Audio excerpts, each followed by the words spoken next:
कि बिहार का अगला मुख्यमंत्री जो भी होगा वो बिहार के लिए अभिशाप होगा, बिहार के लोगों के लिए ही अभिशाप होगा। प्रशांत किशोर जी पिछले 2 महीने से घूम रहे हैं, हर जिले में जा रहे हैं। इस बार तो बिहार की पूरी जनता ने ही हमारे संदेश को नहीं समझा, ऐसा लगता है। हमारा संगठन गांव, वार्ड और बूथों तक नहीं पहुंच पाया था, जिसका हमें बहुत खामियाजा भुगतना पड़ा। सर, जनसुराज में आज इफ्तार का आयोजन किया गया है, क्या कहिएगा इस पर? जनसुराज के मुख्यालय में इस बार पहली बार दावते इफ्तार का आयोजन किया गया था।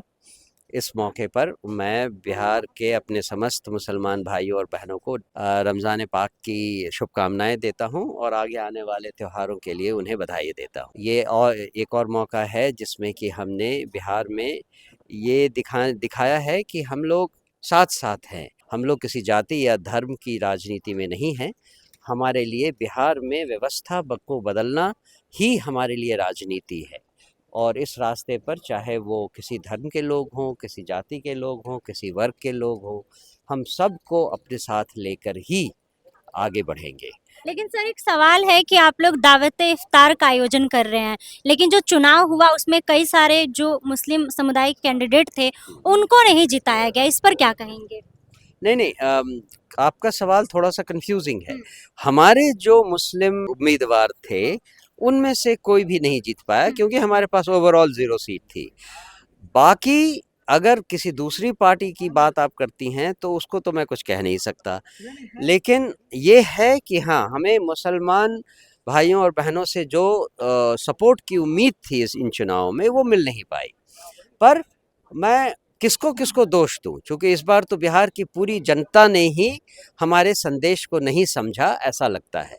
अब वो चाहे मुस्लिम भाई बहन हो, चाहे किसी और वर्ग के भाई बहन हो, किसी और धर्म से भाई बहन हो, हम किसको किसको दोष दें।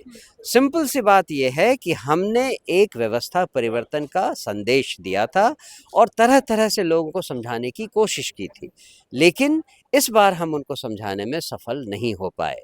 लोगों को ये भरोसा नहीं हुआ कि जनसुराज की सरकार बनेगी और उस बेसिस पर उनको जो 2 दिन पहले, चुनाव के 2 दिन पहले बरगलाया गया कि अगर आप हमें वोट नहीं दोगे तो जंगल राज वापस आ जाएगा, इससे बहुत सारे लोग हमसे अलग हुए और बिछड़ गए।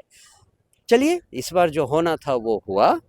हम आगे और भी कोशिश करते रहेंगे कि लोगों को हमारा संदेश मिले, हमारी बात समझ में आए और ये समझ में आए कि उनका और उनके बच्चों का भविष्य अगर बदलना है तो जनसुराज के अलावा और कोई रास्ता नहीं है।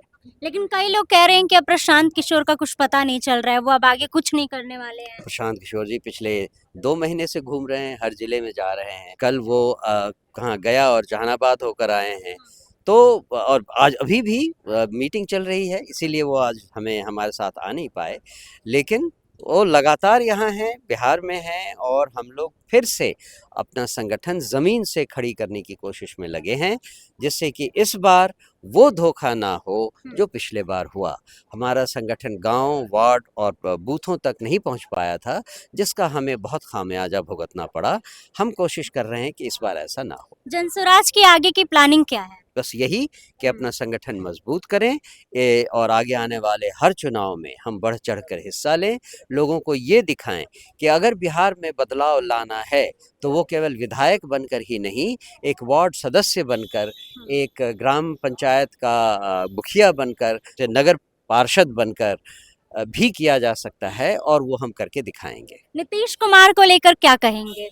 नीतीश जी क्या बताएं, समाजवादी नेता के नाम पर एक धब्बा साबित हुए हैं। उन्होंने जिंदगी भर इस बात के लिए हल्ला किया कि परिवारवाद का खात्मा होना चाहिए, लेकिन जाते जाते वो खुद ही अपने बेटे को के लिए गद्दी सुरक्षित कर गए हैं। ये एक बहुत ही शर्मनाक बात है। लेकिन जहाँ तक जनसुराज का सवाल है, हम तो पहले से ही कहते आ रहे हैं कि बिहार में ऐसा ट्रेडिशन है कि हर नेता अपने अपने बच्चों की चिंता करता है। आम आदमी के बच्चों की चिंता करना उनके जीन में ही नहीं है, उनके डीएनए में नहीं है। तो इसी का एक और नमूना आपके सामने आया है जो नीतीश बाबू के रूप में और उनके बेटे के डिप्टी चीफ मिनिस्टर बनने की संभावना के रूप में आया है। अगले मुख्यमंत्री को लेकर कई सारे नाम आ रहे हैं, नित्यानंद राय का, फिर ये बहुत सारे राम कृपाल यादव का, सम्राट चौधरी को लेकर कहा जा रहा है, आपको क्या लगता है? हम अब किसी के नाम पर कुछ नहीं कहेंगे, केवल इतना ही कहेंगे कि बिहार का अगला मुख्यमंत्री जो भी होगा वो बिहार के लिए अभिशाप होगा, बिहार के लोगों के लिए ही अभिशाप होगा, क्योंकि वो करेगा क्या? उसके पास खजाने में एक भी पैसा तो है नहीं। तो वो कौन सी स्कीम लगाएगा और कौन सी स्कीम चलाएगा, जो स्कीम अभी तक अनाउंस की गई हैं उनको वो किस तरह से आगे ले जाएगा, इसमें से किसी का भी कोई उत्तर कोई भी देने के लिए तैयार नहीं है, मुख्यमंत्री चाहे जो भी बन जाए। एनडीए गठबंधन से आपको क्या लगता है कि किसको बनना चाहिए, मतलब एक आपकी राय क्या है? मेरी कोई राय नहीं है, हम्म, कोई भी बने, कोई भी बने एनडीए गठबंधन से बिहार की जनता का बदहाल होना निश्चित है और आगे भी बुरी हालत होने वाली है अब तक की हालत की तुलना में।